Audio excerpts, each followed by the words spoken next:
We hope that President Xi will press President Putin to cease bombing Ukrainian cities, hospitals, and schools, to halt the war crimes and atrocities, and to withdraw all his troops. But we are concerned that, instead, China will reiterate calls for a ceasefire that leaves Russian forces inside Ukraine's sovereign territory. Now, any ceasefire that does not address the removal of Russian forces from Ukraine would effectively ratify Russia's illegal conquests. We continue to believe it's not in China's best interest to do that, to help Mr. Putin slaughter innocent Ukrainians. It's hard to believe that they would think that that's in their best interest. It would also run counter to what we've heard President Xi talk about in terms of what his ultimate goal here is. I think he put an op-ed out today talking about sovereignty, territorial integrity, finding a peaceful way to end this war. That providing lethal weapons would seem to be inconsistent with that goal. The New York City Police Department began erecting metal fencing in Lower Manhattan on Monday as a potential criminal indictment for Donald Trump appears imminent.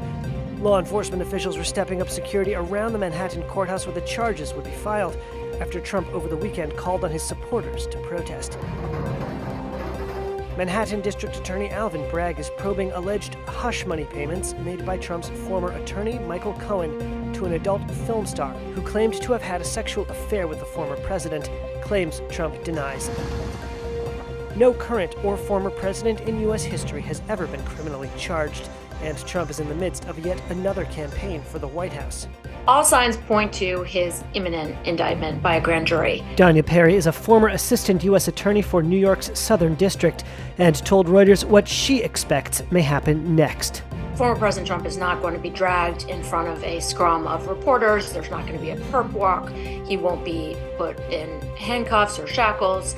He will self-surrender, but he will have to go through all of the normal procedures that any defendant who is charged in federal criminal court or state criminal court has to go through, including having a mugshot taken, having to be processed through the system, and having to be arraigned in front of a judge, and having to enter a plea. In this case, it will surely be a not guilty plea. But if the indictment seems imminent, the case against Trump is far from certain. Cohen admitted to making the payment to adult performer Stormy Daniels in the waning days of the 2016 presidential campaign and was reimbursed by Trump after he took office, a reimbursement that was falsely billed as, quote, legal fees. Falsifying business records is a misdemeanor, but legal experts say it can be elevated to a felony if it was part of covering up another crime. In this case, prosecutors may allege Trump was trying to hide an illegal campaign contribution. James Sample is a law professor at Hofstra University. What makes it especially and potentially criminal is that when he paid her in this way, if in fact that's what happened, he then wrote off that expense as legal expenses, when in fact that would be essentially a contribution, a significant contribution, and not a legal expense by any stretch of the imagination. Federal prosecutors charged Cohen with election law crimes related to the payment. He pleaded guilty, served prison time, and has emerged as a likely key witness in Bragg's investigation. Trump has called the probe a politically motivated witch hunt and claimed without evidence that Democratic President Joe Biden may be directing it. The Manhattan probe is far from the only investigation dogging the Republican candidate. A Georgia prosecutor is looking into Trump's efforts to undermine the 2020 election results in that state, and the U.S. Justice Department has named a special counsel to investigate Trump's illegal retention of classified documents, as well as his involvement in alleged efforts to subvert the 2020 presidential election. If Bragg were to charge the former president, a trial could be more than a year away, which means it could be scheduled to start as the 2024 election is in full swing, or even after the defendant has taken office. Chaos on the streets of Paris on Monday, just hours after French President Emmanuel Macron's government narrowly survived a no-confidence vote over its plans to raise the retirement age by 2 years to 64. Protesters, angry about the proposed reforms, set fire to piles of garbage and other debris in the streets. Several people were detained. There were similar scenes in the French cities of Lille and Bordeaux, where hundreds of people gathered and chanted, "Macron, resign." In Lille, police used tear gas to disperse demonstrators. This pensioner says he's not surprised the vote of no confidence failed, adding that they will continue to fight and the movement will grow. Earlier in the day, 278 French MPs backed a tripartisan no-confidence motion in Macron's government, just 9 short of the 287 needed for it to succeed. Macron says his pension reforms are necessary to keep the pension budget afloat. Opponents say his decision to bypass a parliamentary vote on the pension bill, which triggered the no-confidence motions, has undermined his reformist agenda and weakened his leadership. Unions and opposition parties have vowed to step up protests to try to force a U-turn. French President Emmanuel Macron's government narrowly survived a no-confidence motion in the National Assembly Monday after bypassing the lower house last week to push through an unpopular overhaul to the pension system.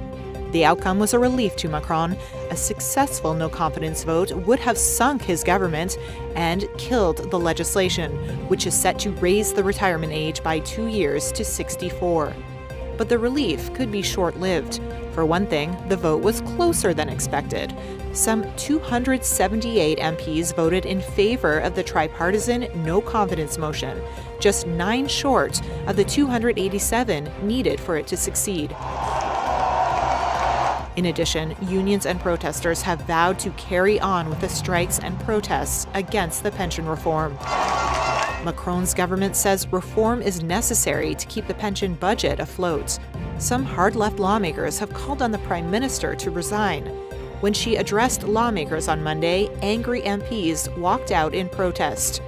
These are lawmakers who are denying their role in Parliament and are claiming that the streets are more legitimate than the institutions.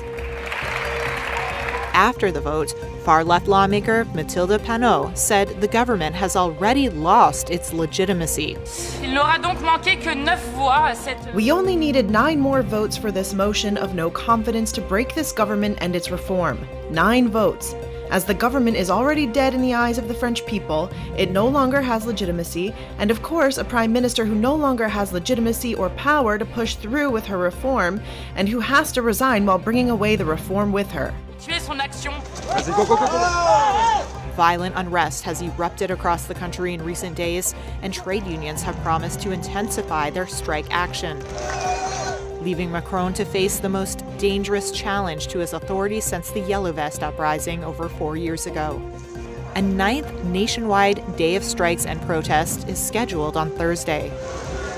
Opposition parties are also ready to challenge the pension bill in the Constitutional Council, which could decide to strike down some or all of it if it considers the new law to breach the Constitution. The climate time bomb is ticking. UN Secretary General Antonio Guterres says there's little time to lose in tackling climate change, and rich countries need to slash emissions sooner. His latest call came in a recorded address after a new assessment from scientists. Humanity is on thin ice, and that ice is melting fast. As today's report of the Intergovernmental Panel on Climate Change, IPCC, details, humans are responsible for virtually all global heating over the last 200 years. Guterres said the panel's latest synthesis report should be seen as a survival guide for humanity. He urged developed countries to commit to reaching net zero emissions by the earlier date of around 2040. According to the IPCC, emissions must be halved by the mid-2030s if the world is to have any chance of limiting temperature rise to 1.5 degrees Celsius above pre-industrial levels. That's a key target in the 2015 Paris Accord. But average temperatures have already spiked more than a degree, fueling more extreme weather events worldwide. Current estimates say the planet could warm by more than 3 degrees by the end of the century. And just meeting existing pledges may not cut it.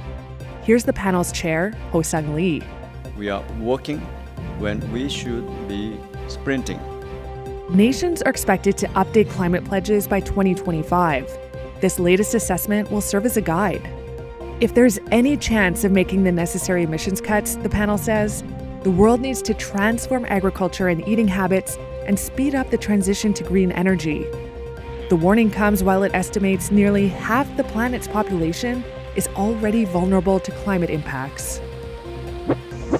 Hundreds of millions of bird flu shots for humans could be ready to go within months if a new strain of avian influenza crosses the species divide. That's according to some of the world's leading makers of flu vaccines. The current outbreak of avian flu, or H5N1, has killed record numbers of birds and other infected mammals. But human cases remain very rare, and global health officials say the risk of transmission between humans is still low. Still, executives at 3 vaccine manufacturers, GSK, Moderna, and Seqirus, told Reuters they are already developing or are about to test sample human vaccines that better match the circulating subtype as a precautionary measure against a future pandemic. Other companies, like Sanofi, say they, quote, stand ready to begin production if needed and have existing H5N1 vaccine strains in stock. However, most of the potential human doses are earmarked for wealthy countries in long-standing preparedness contracts, said global health experts and the companies. It harkens back to COVID-19 distribution, where many vaccine-rich countries inoculated large proportions of their population before considering sharing doses. An international framework for pandemic flu allocates 10% of global supply for the World Health Organization to share with low and middle income countries. By contrast, the WHO is seeking 20% for other types of pandemics in the wake of COVID. The WHO did not comment on the potential for vaccine hoarding in a flu pandemic, but said it was fully confident manufacturers and member states would meet their obligations. In all, the WHO said there are close to 20 licensed vaccines against the broader H5 strain of flu. In February, the health organization described the bird flu situation as worrying due to the recent rise in cases in birds and mammals. They also said they were reviewing the WHO's global risk assessment in light of recent developments, including cases of human transmission in Cambodia, where an 11-year-old girl died.